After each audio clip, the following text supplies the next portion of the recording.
In 1966, John Lennon mused during an interview about the declining popularity of religion in England and how it contrasted with the rise of rock and roll music. He casually wondered aloud if his theory that Christianity would eventually become extinct would come true. He felt it would, and mirrored that sentiment with how popular his band and rock and roll in general was becoming. He said, quote, "We're more popular than Jesus now. I don't know which will go first, rock and roll or Christianity." It was a fairly offhand remark and certainly not something he was passionate about, and yet it became perhaps the biggest scandal ever involving the Beatles. In this video, we're taking a look at the story behind the bigger than Jesus scandal and the fallout from it. So stick around as Factsverse presents John Lennon Mocked God and Paid the Ultimate Price. The Beatles were the biggest band in the world in the 1960s, and journalists from all over clamored to snag interviews with them. The band was fairly dubious about letting just anyone into their inner circle. There were a few journalists, though, who appeared to pass muster for them. One of these was Maureen Cleave, a writer for the London Evening Standard. The Fab Four felt that Cleave was intelligent and knew a lot about music, and they respected her work. They also liked the fact that she was of similar age to them, making her feel more like a peer than other journalists of the era. Because of the trust, they agreed to let Cleave do a long profile on them. Cleave asked if she could do separate interviews with each of them, and they agreed. She spent time with Lennon and his family at their house in a London suburb. In her article, she wrote about his propensity for staying in, his need for privacy, and his desire to expand his mind. The mind expansion sometimes took the form of taking psychedelics, and other times simply from being a voracious reader. He was particularly interested in books about religion, so eventually they arrived on the topic of religion during the interview.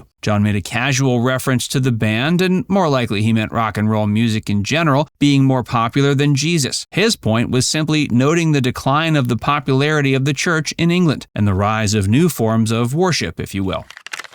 He wasn't alone. Lennon's statement wasn't a particularly incendiary or inaccurate one. At that point, especially in England, the statistics were on his side. Church attendance had fallen off drastically. There were advocates for the church who were making the same case in publications like the Church Times and the Daily Mail, with editorials bemoaning the fact that people weren't attending church anymore. At that point, people associated Christianity primarily with the Church of England, and the Church of England was considered incredibly out of touch with modern times and was often mocked by satirists and comedians of the day. And amazingly, clergymen, aware of this issue, actually sought out advice from the Beatles. According to Paul McCartney, they'd get a lot of Catholic priests coming to their shows, and they'd chat with the band afterwards. Paul said they'd complain about how the band drew huge crowds, but the churches were having trouble doing the same. He also said he gave them the advice of modernizing the music they played to appeal to younger audiences. He mentioned adding in more gospel music in particular. McCartney was quick to point out that the band itself was actually quite pro-church. They were happy to help the priests try to find ways to get more people to come to church. So the fact that they ended up being labeled as church haters was bizarre to him.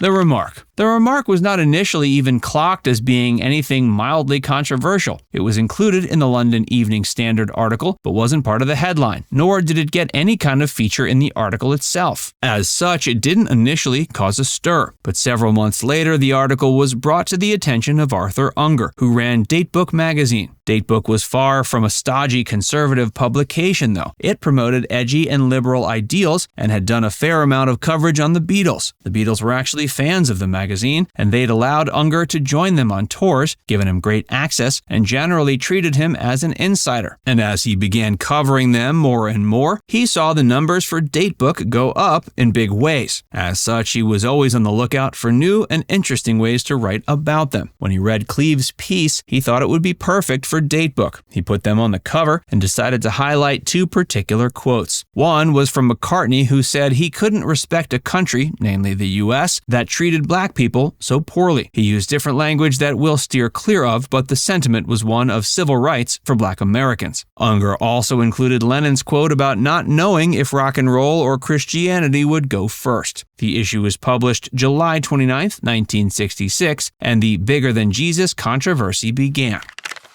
Ban the Beatles campaign. Tommy Charles, a radio DJ in Birmingham, Alabama, was the first to publicly comment on the quote. He was something of a precursor to shock jocks and was always on the lookout for scandals he could talk about. He saw the quote about Jesus and immediately condemned the remark on his radio show. Despite the fact that Lennon wasn't bragging and was actually complaining more about the fact that people weren't going to church as much, Charles saw it as an opportunity to spin it the other way and get a lot of press. He called out for people to ban the Beatles and declared he wouldn't play the Beatles' music on the station. Then Al Ben, who was the manager of the local United Press International, joined the fight. He'd heard Charles's show about the Beatles and agreed with his idea of banning them. He quickly wrote a story about the Beatle boycott, and it got picked up by publications all over the South. Fundamentalist Christians all over decided that the Beatles had positioned themselves opposite Jesus. And given their strong faith, they felt they had no choice but to side with Christ over Lennon. More stations all over the country began to join onto the Ban the Beatles movement, and people also started pulling publicity stunts to cash in on the craze. Charles himself organized for people to mail their Beatles records to the station, where he would grind them up in a tree shredding machine. And this set off many instances of people burning Beatle records, including a giant bonfire started by the Grand Dragon of the KKK in South Carolina.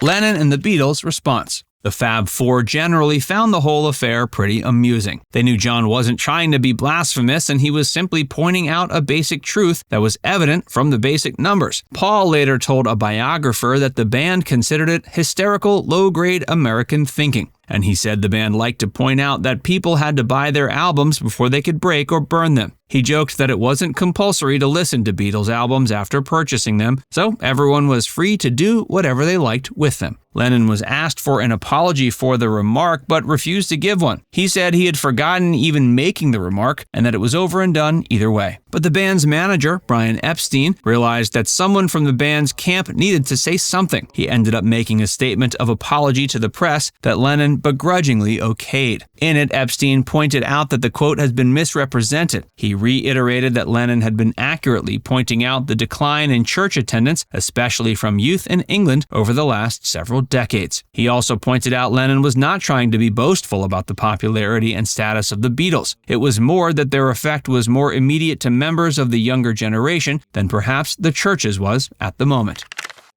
Lennon's later takes and his death. John wrote a book called Skywriting by Word of Mouth, and in it he thanked Jesus for the opportunity to get off the road because of the Beatle boycott and return to the recording studio. He felt they achieved more creatively when that happened. And while thanking Jesus in that context might have been tongue-in-cheek, he wasn't, by most accounts, anti-God or anti-religion. But his beliefs, especially as he got older, did sway more towards atheism or agnosticism. In his first solo album, he had a song where he listed off a bunch of things he didn't believe in, including God. He said he only believed in himself and his wife, Yoko Ono. He wrote that God is a concept by which we can measure our pain. And he famously asked about the notion of no religion in his song Imagine. However, most historians agree that his sentiment in that song was more about peace versus war and how it would be ideal if people didn't fight over spiritual things. So it wasn't anti-religion per se, it was against the idea that people had to kill each other in the name of religion. Lennon was assassinated by Mark David Chapman on December 8, 1980. Chapman had grown angry over what he saw as Lennon's disrespect for God and religion. He later cited the bigger than Jesus quote as one of the reasons he wanted to kill Lennon. His lawyers tried to get him to plead insanity, but he ended up pleading guilty for what he referred to as the will of God. Now it's time to hear from you. Do you think John Lennon was unfairly targeted after his sentiments about the decline of church attendance and the popularity of the Beatles? Let us know in the comments section below.